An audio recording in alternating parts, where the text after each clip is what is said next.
Ratio के जो main फॉर्मूले थे वो थे 15-16, वो मैंने पिछली वीडियो में डाल दिए हैं। अब ये अदर फॉर्मूलेस हैं। सर ये अदर फॉर्मूले क्या होता है? जो फॉर्मूले के अंदर लिखी हुई थी चीज़ें, उनके भी फॉर्मूले। अब इनको भी रटने का तरीका मैं बताता हूँ कि कैसे तुम्हें याद रहेगा। रटना मत, क्योंकि ये थोड़े मुश्किल हो जाते हैं। मुश्किल कैसे होते हैं? अब देखो, जब मैं बताऊँगा तो मुझे रट के दिखा दो, कहीं ना कहीं अटक जाओगे। तो मैं तुम्हें ये भी बताऊँगा याद कैसे करना है और यूज़ कैसे करना है। मेन है यूज़ कैसे करना है। इधर देखो, सबसे पहला बंदा है कैपिटल एम्प्लॉयड। अब इसी के खुद के अपने 5 फॉर्मूले हैं। कितने फॉर्मूले हैं? 5। मैं तुम्हें बताऊंगा एक फॉर्मूला, अपने आप 5 बन जाएंगे। कितने बन जाएंगे? 5।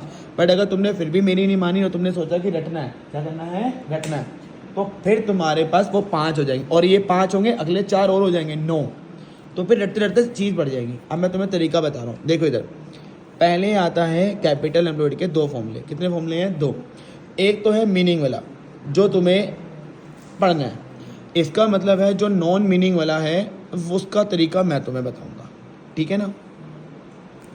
तो इससे 5 मिलेंगे और उसके अगले में 4। मैं तुम्हें भी गारंटी देता हूँ, ये 5 समझो, अगले 4 तुम खुद ही बता दोगे, मेरी भी हेल्प नहीं होगी। तो देखो इधर, कैपिटल एम्प्लॉयड का मीनिंग जो होता है वो होता है पैसा लगाना। कैपिटल का मतलब क्या होता है? पैसा लगाना। तो रेशो हम कंपनी की पढ़ रहे हैं, तो बताओ किस किस का कंपनी में पैसा लगता है? एक है शेयर होल्डर। कौन है? शेयर। तो शेयर होल्डर में तो आते हैं इक्विटी शेयर कैपिटल और प्रेफरेंस शेयर, ठीक है ना? और बताओ कौन है? डिबेंचर। डिबेंचर होल्डर मतलब बोल सकते हो डिबेंचर। और चौथा बंदा है बैंक। बैंक भी तो लोन देता है, बैंक लोन। और जिन्होंने कैश फ्लो पढ़ लिया है, तो कैश फ्लो की जो फाइनेंसिंग एक्टिविटी के 3 नाम थे वही हैं, ठीक है ना? तो देखो इधर, बट जिन्होंने भी नहीं पढ़ा कैश फ्लो तो वो मीनिंग से करेंगे। मीनिंग का होता है किस किस का पैसा लगा होता है। ये दोनों होते हैं मालिक, शेयर होल्डर। कौन होते हैं? शेयर होल्डर का पैसा लगा होता है। डिबेंचर होल्डर का कैसे लगा होता है? पब्लिक ने तुम्हें लोन दिया होता है, पैसा तो लगा ही हुआ है। बैंक भी तुम्हें लोन देती है तो उनका भी पैसा लगा हुआ है। इसके अलावा कोई चौथा बंदा नहीं है।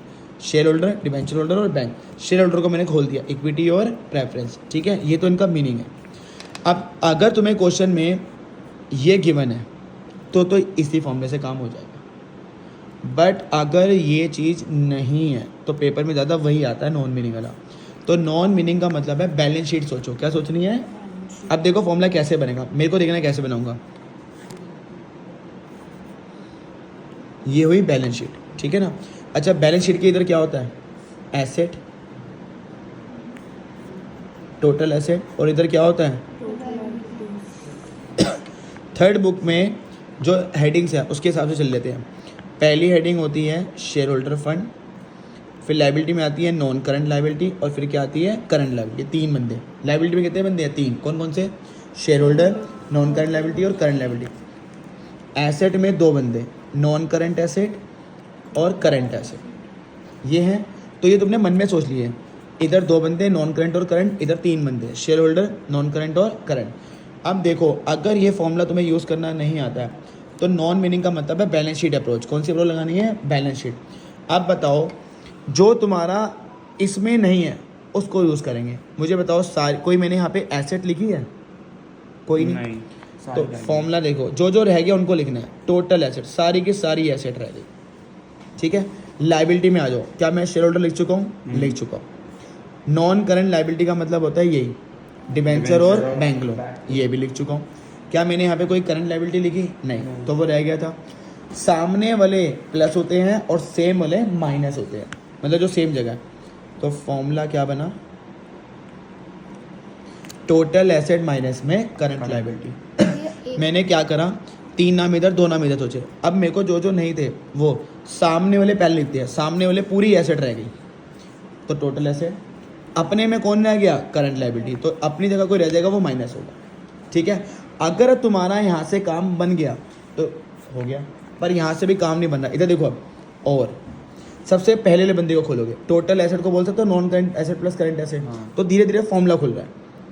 एनसी का मतलब है नॉन करंट एसेट, सीए का मतलब करंट एसेट, माइनस में करंट। एक और फॉर्मूला बन गया। तो मैंने कैसे फॉर्मूला, देखो जब तुम्हारा ये नहीं लग रहा तो पहले यही वाला लिखोगे, डायरेक्ट मत पहुंच जाना यहाँ, तुम पहुंच नहीं सकते डायरेक्ट। जब मैं पहले ये लिखूंगा तो मैं देखूंगा इससे काम बन गया तो ठीक है, नहीं बन रहा तो सबसे पहले वाले को खोलूंगा। पहले वाले को मैंने खोल दिया। अगर तुम्हारा यहाँ पे काम बन गया तो यहीं कहानी खत्म, यहाँ पे भी काम नहीं बन रहा।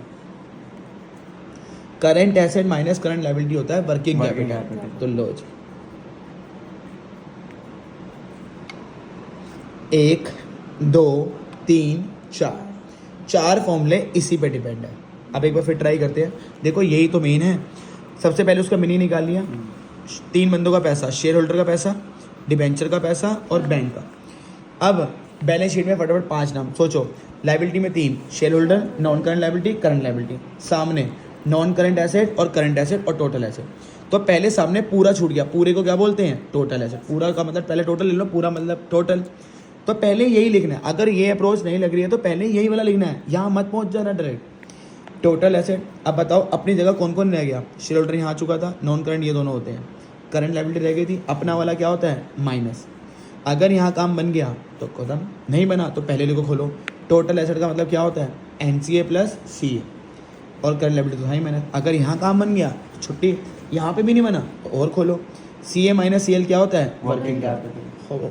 अब हो जाएगा। ये अलग अलग फॉर्मूले, एक ही फॉर्मूला है ये अलग अलग है, कोई भी लिख सकता है। नहीं, ये और ये कैपिटल एम्प्लॉयड का ही फॉर्मूला है पूरा एक। हाँ, पूरा एक नहीं है, कोई भी एक लगेगा। मतलब ये 4 फॉर्मूला। 4 तो 4 फॉर्मूले में से कोई भी तुम एक। अब मुझे बताओ, ये बीच के ऐसे एकदम से रैंडमली रट के दिखाना, नहीं रट पाओगे। मीनिंग करोगे तो रट जाओगे। अब देखना मैं अगला जो सिखाऊंगा, देखो अब तुम अपने आप ट्राई करना।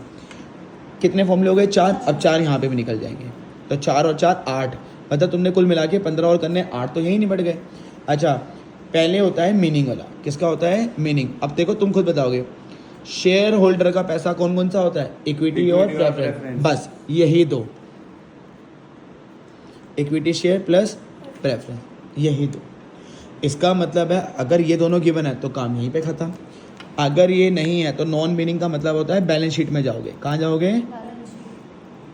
अब मैं बना नहीं रहा, ये बैलेंस शीट बनी हुई है तो देखो यहीं से सोचो, जो जो रह गया पहले मैं वो लिखूंगा। मुझे बताओ, मैंने सिर्फ बैलेंस शीट में क्या लिखा है? Share holder. शेयर होल्डर पहले सामने लिखा है, सामने सारा रह गया सारे एसेट तो टोटल एसेट। अब अपनी जगह नॉन करंट लायबिलिटी भी रह गई और करंट, अपने वाला क्या करते हैं? माइनस। तो देखो अब अपने यहाँ फॉर्मूला बनेगा, क्योंकि तुमने बैलेंस शीट सोचनी, पहले सामने वाला सोचना है फिर अपना। सामने वाला प्लस और अपने वाला माइनस, क्योंकि मैंने सिर्फ शेयर होल्डर लिया, सिर्फ ये वाला, ये दोनों रह गए थे। ठीक है। अच्छा, अगर इससे काम बन गया तो यहीं पे कहानी खत्म, नहीं बना तो और आगे जाऊंगा। सबसे पहले पहले वाले को खोलूंगा। टोटल एसेट का मतलब क्या होता है? Non current asset plus current asset. अब देखो ऐसे गंदे गंदे फॉर्मूले तुम जिंदगी भर याद रख सकते हो, पर ऐसे याद रहेंगे। बैलेंस शीट को सोचो, पहले सामने वाले लिखो फिर अपने वाले लिखो। माइनस में नॉन करंट लायबिलिटी और माइनस में करंट, ऐसे कितने याद कर लोगे? नहीं हो पाएंगे। अब आओ और इसमें आएंगे और। अच्छा, अब देखो भाई, अगर इससे कहानी बन गई तो ठीक है, इससे कहानी नहीं बन। अच्छा, ये लिखा है NCI, current asset minus current liability क्या होता है? Working capital. लो जी, एक और फॉर्मूला बन गया। तुम डायरेक्ट ये वाला फॉर्मूला नहीं लिख सकते हो, कहीं सोचो कि डायरेक्ट यहीं से आना है। अगर तुम्हें इधर जाना नॉन मीनिंग में तो यहीं से चलते हुए आनी सीढ़ी, डायरेक्ट नहीं पहुंच सकते तुम। अपने आप को तुम हीरो फॉर्मूला थोड़ा दे देंगे, फिर क्वेश्चन क्या बचा? नहीं जी, डायरेक्ट। अच्छा, फॉर्मूला बनाइए, डायरेक्ट वर्किंग कैपिटल से पहुंचियो। देखो इसका दिमाग सही है, इसने कहा अगर वर्किंग कैपिटल दियो तो मैं तो वहीं पहुंचूंगी, पहुंच के देखिए बनाइए फॉर्मूला। बनेगा ही नहीं, तोड़ तोड़ के तो बनेगा। Non current asset plus working capital minus में NCL। Working capital current asset minus current liability और NCL माइनस है तो यहाँ पे क्या आ गया? माइनस। ये फॉर्मूला याद करके आइए, डायरेक्ट पहुँच के दिखाइए, पहुँच ही नहीं पाएगी तो तुझे यहीं से चलना पड़ेगा। 4 और 4 कितने फॉर्मूले हो गए? 8 फॉर्मूलों का काम क्या था? सिर्फ मीनिंग और बैलेंस, यहीं से कहा। इसलिए कहा था एक समझो। देखो ये तो तुम्हें आना चाहिए इनका मीनिंग, तो देखो ये तो तुमने खुद ही बताया ना, शेयर होल्डर का मतलब इक्विटी और प्रेफरेंस। अच्छा, एक चीज़ और ध्यान रखना, जहाँ जहाँ इक्विटी आता है वहाँ पे एक बंदा और ऐड हो जाता है, इनका बच्चा। इक्विटी शेयर का बच्चा है रिजर्व एंड सरप्लस। क्या है? कोई भी रिजर्व दियो इसका पार्ट है, कोई भी प्रॉफिट और लॉस। सरप्लस का मतलब होता है प्रॉफिट और लॉस। ऐड होगा वो। जहाँ जहाँ इक्विटी शेयर कैपिटल लिखोगे वहाँ उसका बच्चा आएगा। बच्चे का नाम क्या है? रिजर्व है। अब बताओ ये ओके है? एक ही स्लॉट में 8 फॉर्मूले हत्ते लग गए। अगर मैं इन्हें 8 लिखवा दूँ तो तुम्हारी बस की नहीं है याद करना, रटते रह जाओगे। यहाँ से होगा, और ये तुम्हें कोई नहीं बताएगा ये कैसे बनते हैं। तुम सब अलग अलग स्कूलों में पढ़ते हो, कोई बता दे ऐसे खोल के बता दे, सीधा एक पेपर दे देंगे 36 फॉर्मूले लिख के, रटो 36 फॉर्मूले, और बंदा कितने रटेगा? अच्छा चलो मान लो तुम्हारे वाइवा में पूछ लिया कैपिटल एम्प्लॉयड, अब उसे कितना अच्छा लगेगा, तुम फॉर्मूला बना रहे हो और तुमने उसको चारों फॉर्मूले सुना दिए कैपिटल वर्ड के। अब बताओ सामने वाला बंदा खुश होगा कि नहीं होगा? वहाँ सामने वाला एक बंदा नहीं बता पा रहा, तुम चारों फॉर्मूले बता रहे हो, तो वो वैसे ही खुश हो जाएगा कि इस बंदे ने तो बिल्कुल सही सुनाया। चलो मान लो कैपिटल वर्ड का फॉर्मूला सुनाया, तो पहले उसका मीनिंग बोल देना, फिर नॉन मीनिंग से उसके सारे फॉर्मूले खोल देना, ठीक है ना। चलो कितने फॉर्मूले हो गए? 8। ये एक फेज खत्म हो गया। अब देखो इधर अगला फेज है दोस्तों का। 3 दोस्त है। कितने दोस्त हैं? 3। अब 3 दोस्त पहले देख लो। एक है सेल। अच्छा मैं यहाँ तो सेल लिख रहा हूँ पर तुम RFO पढ़ोगे। क्या पढ़ोगे? आर, क्योंकि ना बोलना हमारे लिए सेल ईजी है, पर तुम RFO लिखोगे। सेल एक दोस्त है, एक का नाम है COGS। COGS को क्या लिखोगे? Revenue from cost of RFO, cost of RFO। तीसरा है ग्रॉस प्रॉफिट, ये वही है 11th वाला, वही यूज़ होगा, ठीक है ना। ये 3 दोस्त हैं। कितने दोस्त हैं? 3। 2 तुम्हें मिल जाएंगे बीच में और जो तीसरा रह जाएगा वो बीच में। सर कैसे आता है बीच में? इधर देखो। चलो पहले मुझे सेल निकालनी है। क्या निकालनी है? सेल। तो प्लस माइनस पहले यहाँ पे सोचूंगा। देखो यहाँ से फॉर्मूला बनेगा, सेल तक जाना है तो प्लस और कॉस्ट तक जाना है तो माइनस। सर ऐसा क्यों? मुझे बताओ, अगर तुम्हें किसी ने कहा ये पेन बेचो, 10 रुपये का पेन तुम्हें पड़ा है और मैंने कहा है इसमें 2 रुपये का अपना प्रॉफिट जोड़ना, तो सेल प्राइस के लिए प्रॉफिट में प्लस करोगे माइनस करोगे? प्लस। तो सेल के लिए प्लस और कॉस्ट चाहिए तो माइनस। तो मुझे अब सेल चाहिए तो मैं प्लस करूँगा माइनस? प्लस माइनस होता है ग्रॉस प्रॉफिट। तो थोड़ा सा स्पेस देके प्लस ग्रॉस प्रॉफिट, बीच में आ जाएगा तीसरा दोस्त। तीसरा दोस्त कौन रह गया? COGS। लो जी बन गया। 11 तो मैं बोल ही रहा हूँ। और COGS का फॉर्मूला, अब कॉस्ट चाहिए तो कॉस्ट तक जाना तो क्या करेंगे? माइनस। प्लस माइनस क्या होता है? GP। 2 दोस्त मिल गए, तीसरा बीच में। तीसरा कौन रह गया था? सेल। पर तुम सेल नहीं लिखोगे, लिख क्या होगे? RFO। एक और, अगर तुम्हें ग्रॉस प्रॉफिट चाहिए तो सेल माइनस कॉस्ट करो या कॉस्ट माइनस सेल? अब ये तो थोड़ा दिमाग वाला क्वेश्चन है। सेल और कॉस्ट के तो डिफरेंस होगा। अच्छा मान लो तुम कॉस्ट माइनस सेल कर रहे हो तो वो माइनस में आ जाएगा। तो प्रॉफिट चाहिए तो बड़ा प्राइस ऊपर आता है, तो सेल माइनस COGS। 3 फॉर्मूले और आ गए। 4 4 8 और 3 11। कितने फॉर्मूले बन गए? 11। आ जाओ जी। एक COGS का 11th का, ये सारा 11th का कंसेप्ट है। हाँ ये तुम्हारे लिए नहीं आता, ये वाला 11। अच्छा ये वाला अगर किसी ने स्क्रीनशॉट मारना होगा तो वो मार लेगा, मैंने 2 मिनट के लिए स्टेबल कर दिया। इधर देखो मैडम जी, वैसे मैं आखिरी में एक पेज पे सारे फॉर्मूले लिख दूँगा लाइन में, ठीक है ना। 8 और 3 कितने हो गए? 11। अब बचे 7 8 हो बस। अब देखो अगला COGS का दूसरा फॉर्मूला भी होता है, ये मीनिंग वाला होता है। दूसरा था नॉन मीनिंग। यहाँ पे नॉन मीनिंग का मतलब था दोस्त, उधर नॉन मीनिंग का मतलब था balance sheet. Meaning cost of good sold, जो तुमने बेचा है उसकी कॉस्ट। तो बताओ तुम्हारे पास जो पहले पुराना पड़ा हुआ है वो बेचोगे या तुम्हारा जो रिसेंट पड़ा हुआ है वो बेचोगे? रिसेंट पड़ा भाई फिर आप बिजनेस नहीं कर सकते। पुराना माल तो फिर पड़ा ही रह जाएगा और वो पुराना माल जितना पड़ा रहेगा उतना वो डेड होता रहेगा। तो पहले पुराना माल बेचते हैं। पुराना माल का मतलब होता है ओपनिंग स्टॉक। पहले पुराना माल फिर नया माल। नया माल मतलब परचेज, और परचेज का मतलब होता है net purchase, purchase minus purchase return, ठीक है ना। अब तुमने उसका खर्चा निकालना है, तुम्हें कितने का पड़ा। तो मान लो अगर मैंने कुछ माल मंगवाया था, वो रिक्शे विक्शे पे आया होगा, ऑटो पे आया होगा, उसका खर्चा, तो उसे कहते हैं डायरेक्ट एक्सपेंस। अच्छा अब मैं चीज़ माइनस करने वाला हूँ, माइनस क्लोजिंग स्टॉक। सर आप माइनस क्यों कर रहे हो? क्योंकि क्लोजिंग स्टॉक का मतलब होता है अनसोल्ड। मुझे तो उसकी कॉस्ट चाहिए जो मैंने बेचा है, तो उसको हटाओ ना। वो क्या कर रहा है बीच में? ऐसा तो है नहीं कि मेरा सारा स्टॉक बिक गया, क्योंकि ओपनिंग और परचेज का मतलब है टोटल जितना मेरे पास पड़ा हुआ है। तो मान लो कि मेरे पास 10 पड़ा हुआ है, 2 पुराने 8 नए, और बिके हैं 6, तो मुझे तो 6 की चाहिए ना कॉस्ट। तो पहले मैंने ऐड करा 2 + 8, कितने हो गए? 10। मुझे तो जो बेचा वो तो अनसोल्ड वाला माइनस। क्लोजिंग स्टॉक का मतलब है अनसोल्ड। तो ये मीनिंग था। तो पहले पुराना माल फिर नया माल और उस पर जो खर्चा हुआ लाने, परचेज पे खर्चा तो होगा, माइनस में अनसोल्ड, ठीक है ना। तो 3 और 1 ये लग गया 4 हो, मतलब 4 4 के कॉम्बो, 4 4 8 4 12। अब एक क्विक एसेट्स, एक बचा है डेप्ट। अच्छा डेप्ट का मतलब और कुछ नहीं होता, वो तुम ऑलरेडी पढ़ चुकी हो, लॉन्ग टर्म डेप्ट। सिर्फ डेप्ट का मतलब ये नहीं है long term plus short term, सिर्फ डेप्ट का मतलब है लॉन्ग टर्म डेप्ट, और लॉन्ग टर्म का मतलब होता है नॉन करंट लायबिलिटी। क्या होता है? और अभी मैंने बता दिया था कि नॉन करंट लायबिलिटी पे यही 2 होते हैं, डिबेंचर और बैंक लोन, ये वहीं पे आ चुका था। तो नॉन करंट का मतलब होता है डिबेंचर और बैंक लोन, बस यही दो आएंगे। तो डेब्ट भी ख़त्म हो गया, एक और ख़त्म। 12 और एक कितने होते हैं? 13। एक और आ रहा है तुम्हारे सामने, क्विक एसेट। क्या होता है? क्विक एसेट और कुछ नहीं होता, करंट एसेट ही होती है। क्या होती है?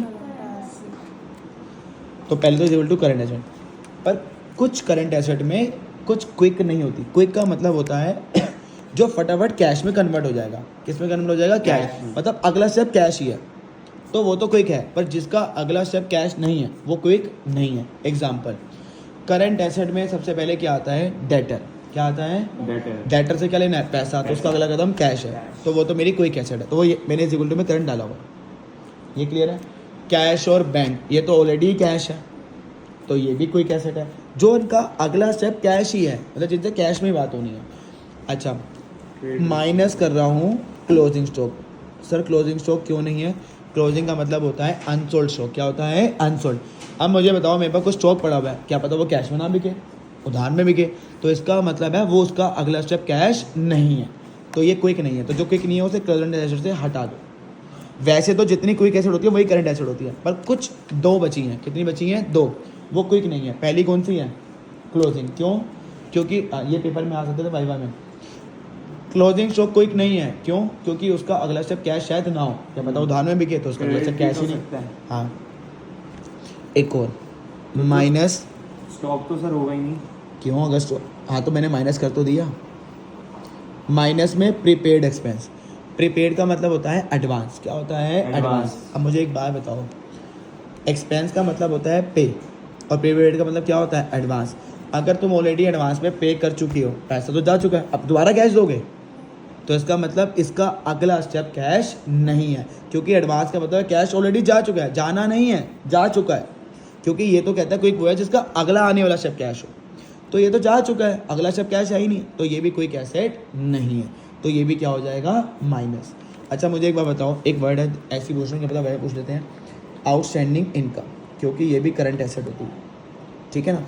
अब मुझे बताओ, इसका तो अगला स्टेप कैश ही है, मुझे मिलना बाकी है, इनकम मतलब मुझे मिलना बाकी है, तो ये तो अगला स्टेप कैश है, तो ये कोई कैसेट है, ये माइनस नहीं होगा। तो समझ गए दो कौन कौन से? हमें कुछ भी उससे हमें कोई एसेट फाइंड करना तो हमें प्लस माइनस सारे ही होते हैं, बस ये दो नहीं होते, मैंने तुम्हें बता भी दिया, क्योंकि इन दोनों का अगला स्टेप कैश नहीं है। तो हो गया, दो जी एक और ऐड हो गया, 12 और 2 कितने हो गए? 14। अब बाकी जो है वो फॉर्मूले में नहीं आते हैं। अच्छा एक फॉर्मूला ये भी हो गया, वर्किंग कैपिटल, वो ऑलरेडी वहाँ पे हमने कर लिया था, करंट एसेट माइनस में करंट, ये भी एक फॉर्मूला है, ये बुक है छोटा, मैं यू लाइक है ना तेरे पास, यू लाइक में लिखे हुए हैं सारे। तो वर्किंग, लो एक और फॉर्मूला आ गया, 12 और ये 3 कितने हो गए? 15 फॉर्मूले और खिंच गए, 18 पिछले में हो गए थे, 33 फॉर्मूले यहीं हो गए। तो अगर तुम ढंग से देखोगे तो ये फॉर्मूले नहीं है, ये बनाने वाले हैं। मैंने तुम्हें क्या कहा, ये एक बारी में नहीं आएगा कि मैंने पढ़ाया और हो गया। अब इसको तुम अपने आप को समझा लो या फिर किसी और को समझा लो, ये तब होंगे दिमाग में, ऐसा थोड़ी ना कि बस पढ़ा और हो गया।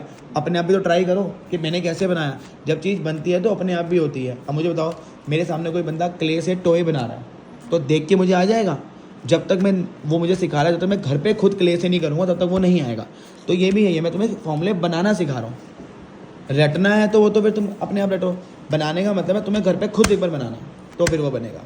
तो 15 और 15 कितने फॉर्मूले हो गए? 30, ठीक है ना। अब वो फॉर्मूला नहीं है, अब वो एक केस है जो बार बार आ जाता है, ठीक है ना। अब देखो जब तुम्हें वो देगा profit before interest tax and dividend, ये गिवन है, ठीक है। अगर ये गिवन करेगा ना बिफोर, तो तुम्हें आफ्टर वाला चाहिए होगा। क्या चाहिए होगा? आफ्टर वाला, profit after interest tax and dividend. एक मिनट तो देख लो भाई, सर एक बार बताओ, ये फॉर्मूले में थे का? प्रॉफिट बिफोर तो दो फॉर्मूले में था, एक था ROI में और एक था इंटरेस्ट, पहली वीडियो में इंटरेस्ट कवरेज रेशो, पर प्रॉफिट आफ्टर एक ही रेशो में था, वो था नेट प्रॉफिट में। जहाँ पे मैं लिखता था ना नेट प्रॉफिट, तो नेट प्रॉफिट का मतलब था प्रॉफिट आफ्टर इंटरेस्ट टैक्स। तो ये पड़ेगा तुम्हें नेट प्रॉफिट में जरूरत, और इसकी कहाँ पे पड़ेगी? ROI और इंटरेस्ट कवरेज। तो इसका मतलब है अगर ये गिवन है तो तुमसे पक्की बात है नेट प्रॉफिट रेशो मांगी होगी। ऐसा कभी नहीं होगा कि तुम्हें बिफोर चाहिए और बिफोर ही दे देगा, तो फिलहाल मुझे नेट यहाँ तक जाना है, आफ्टर तक। कहाँ जाना है? आफ्टर। After। तो ये तुम्हें ये 3 चीज़ें हैं ना, ये तीनों माइनस करनी होगी, तो अपने आप पहुँच जाओगे। सबसे पहला कौन है? इंटरेस्ट। फिर कौन है? टैक्स। फिर कौन है? डिविडेंड। सर इंटरेस्ट दोनों डिवेंचर और बैंक लोन। इंटरेस्ट कैसे पहचानोगे? अच्छा, जरूरी नहीं है दिया हो तो माइनस कर देना। ये कैसे दिया होता है? ऐसे लिखा होगा 10% लोन 1 लाख, तो 1 लाख का 10% कितना होता है? 10,000। तो अगर तुम्हें कोई परसेंटेज दिखेगी ऐसे 10% लोन या 10% डिबेंचर, तो इंटरेस्ट निकलेगा। तो इंटरेस्ट और जितना अमाउंट होगा उस पर 10% कर देना। तो जब मैं क्वेश्चन बनाऊंगा तब के तब माइनस इंटरेस्ट। टैक्स का रेट तुम्हें गिवन होगा, या तो अमाउंट में दे देंगे, अमाउंट में देंगे तो फिर तो बहुत बढ़िया, सीधा माइनस करना, या फिर लिख के देंगे 50%। क्या लिख के देंगे? तो उसका 50% कर देना, ठीक है ना। अब इधर आ जाओ, ये एक तो ये वाला केस। अब उल्टा, अब अगर वो तुम्हें प्रॉफिट आफ्टर देंगे तो तुम्हें निकालना क्या होगा? बिफोर। प्रॉफिट आफ्टर ज़्यादा ये वाला आता है जो मैं ऐड होना होगा। हाँ, अब जो मैं करा रहा हूँ वो ज़्यादा आता है, क्योंकि ये रेशो इंपॉर्टेंट है, ROI और इंटरेस्ट करते। ये गिवन है तो तुम्हें क्या चाहिए होगा? Profit before interest tax and dividend.